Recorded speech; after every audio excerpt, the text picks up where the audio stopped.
Et bienvenue dans Top Sortie pour ne rien manquer de l'actualité culturelle de la Côte d'Azur. Ce soir, nous avons l'immense plaisir d'avoir avec nous Gérard Rolls. Bonsoir. Non, immense, c'est gentil. Bonsoir. Et vous Bonsoir. serez tout à l'heure sur la scène de la salle Juliette Gréco du côté de Carrosse pour jouer votre spectacle Vive le sport et ses petits secrets. Vous allez nous en parler tout à l'heure. C'est très inspiré par votre longue carrière de journaliste sportif. Et Morgane Lasdi-Pesson. Bonsoir Morgane. Bonsoir Céline. Du magazine Le Mensuel. Que tu as l'immense plaisir que j'ai aussi l'immense plaisir vendredi. d'accueillir comme chaque vendredi. Pousse, hein. Avec deux invités de la semaine ce soir. Exactement. On a eu la grande chance, le privilège, de pouvoir papoter un petit peu avec Michèle Larocque. Elle vient de sortir son 3e long métrage, mais c'est en même temps sa toute première adaptation d'un téléfilm britannique. On l'a rencontrée avec son chorégraphe parce que le titre du film c'est Alors on danse.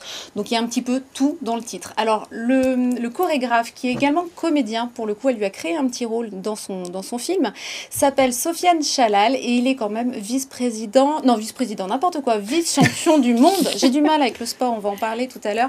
Vice-champion du monde de hip-hop. Donc je pense que là, vous voyez un petit peu le niveau du danseur. Alors ce film, c'est un genre de feel-good. Il y a un casting 4 étoiles. On retrouve quand même Thierry Lhermitte, Armelle, Isabelle Nanty, Jeanne Balibar. Même les petits rôles secondaires ont été très très bien servis. C'est l'histoire d'une femme, Sandra, qui vit une vie de châtelaine dans le domaine viticole de son mari. Il la trompe, elle le quitte, elle rentre chez elle dans sa banlieue parisienne, chez sa sœur, dans le pavillon familial, dont elle a hérité. Et puis, évidemment, elle va redécouvrir la vraie vie, le lâcher-prise, et puis elle va retrouver la danse également. On l'a rencontrée au Cinéum de Cannes. Allez, on écoute. 2 ans, Denis. 2 ans qu'il me trompe, tu te rends compte? Je suis partie illico. T'as bien fait. Non mais t'as dit quoi, là? Bourgeoise, dis-moi que tu repars vite parce que là... C'est aussi d'avoir un peu de calme. Et après, tu te demandes pourquoi on se voit pas plus souvent. L'histoire d'une femme qui traverse une épreuve et qui va tout d'un coup être bien dans une vie qui va la rendre bien plus heureuse que celle qu'elle vivait. Ça, c'est génial parce que quand même, ça arrive, les ruptures. Donc, c'est bien de savoir que ça peut amener dans quelque chose de formidable, que c'est pas la fin de quelque chose, au contraire, enfin c'est la fin peut-être de quelque chose de pas bien et que ça va être vraiment mieux. Mais on ne sait pas exactement qui on est souvent, donc on met une vie entière à le savoir. Donc elle voulait être danseuse étoile, elle n'y est pas arrivée, elle est devenue Madame Parfaite. Quand elle retourne dans la maison ouvrière de ses parents, après avoir quitté le château, et qu'elle est avec sa sœur, elle le vit pas très bien au départ, mais après, elle va se découvrir, elle va se rendre compte que l'important, c'est peut-être pas avoir un château, même si elle ne le vivait pas comme ça, évidemment, c'est pas conscient, mais c'est peut-être de se laisser aller, d'être soi-même, d'être avec des gens qui ont des qualités humaines. Tu voudrais pas venir danser avec nous? Non, je te remercie, je crois que j'ai eu mon quota de ridicule ces derniers temps. C'est une rencontre incroyable, inespérée même. Inespérée pour moi. Et puis, non, c'est une rencontre extraordinaire, humainement, artistiquement. Elle me laisse l'espace. Et elle me fait confiance et elle est bienveillante et moi je trouve ça énorme en fait. Sincèrement, on vit dans un monde aujourd'hui où c'est chacun pour soi. Je veux prendre la place de l'autre. Si lui il est meilleur que moi, je vais tout faire pour l'en empêcher.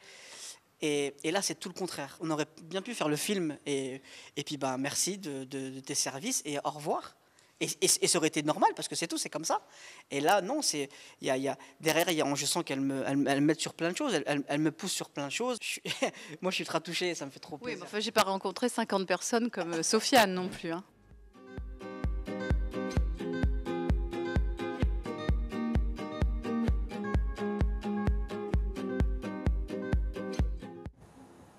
Et ce soir, on monte sur scène avec vous, Gérard Rolls.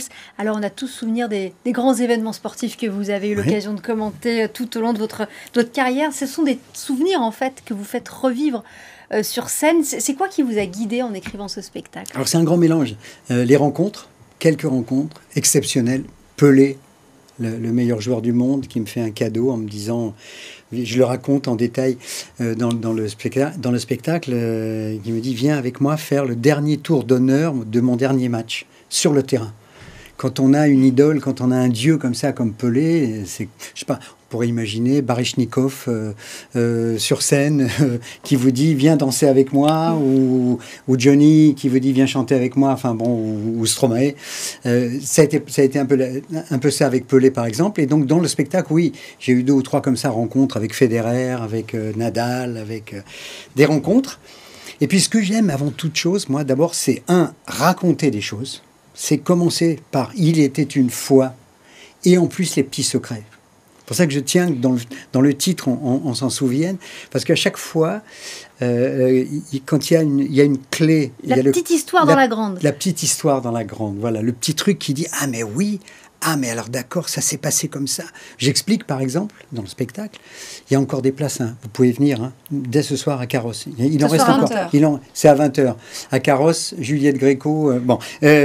J'explique par exemple comment les lutteurs trichaient pendant les Jeux Olympiques de l'Antiquité.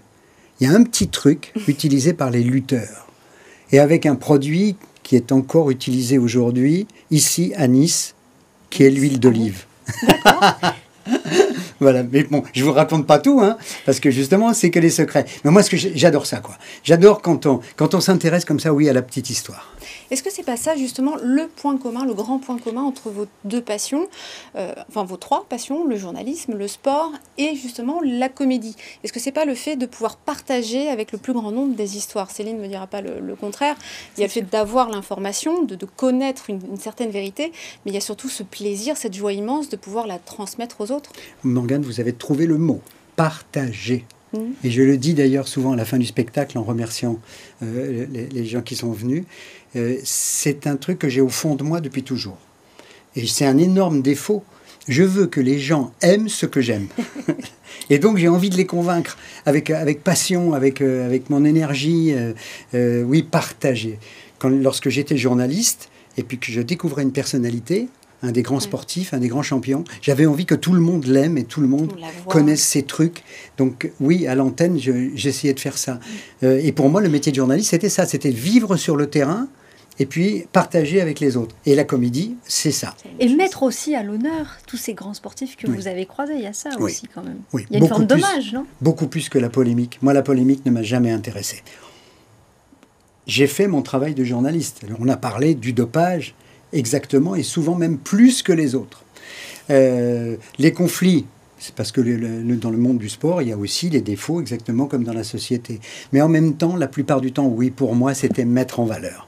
C'était révéler des choses, mais dans le bon sens, en disant, regardez comme c'est beau, regardez comme c'est bon pour le corps, c'est bon pour l'esprit, de vivre, et puis surtout les émotions, quoi. Les émotions, le sport, comme le théâtre, ce sont avant tout les émotions. Et puis il y a ce goût de l'effort, ce goût du travail aussi. C'est quelque chose qu'on retrouve sur scène. Du coup, j'imagine que le sport vous a aussi peut-être conditionné à pouvoir oser, pour la première fois de votre vie, aller seul sur scène. Alors le goût de l'effort, là encore, vous avez raison. On me le dit tout le temps. J'ai souvent dit que mes parents, qui étaient maroquiniers, artisans maroquiniers, très pauvres, travaillaient tous les deux, mon père et ma mère, l'un en face de l'autre, comme on est aujourd'hui, là, dans un petit atelier dans le Marais à Paris. Non, ils m'ont rien légué, sauf une chose essentielle dans la vie, qui est le goût de l'effort. Oui.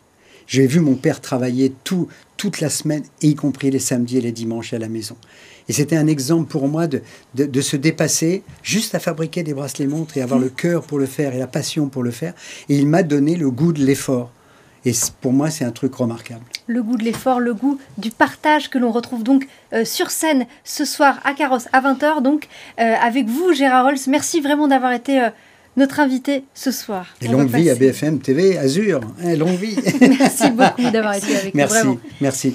Allez, on va jeter un...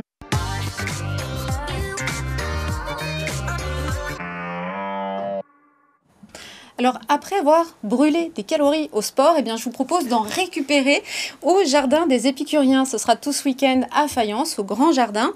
Alors, je ne sais pas si vous allez voir la photo, mais en tout cas, c'est une idée de 3 jolies jeunes filles, les jeunes filles à longue. Nous avons Élise, Rose et Jeanne, 3 magnifiques sœurs, donc, qui ont créé ce salon où seront, entre autres, invités Stéphanie et David Lequelec, mais aussi Philippe Jourdain. Donc, vous l'aurez deviné, on va bien manger tout le week-end.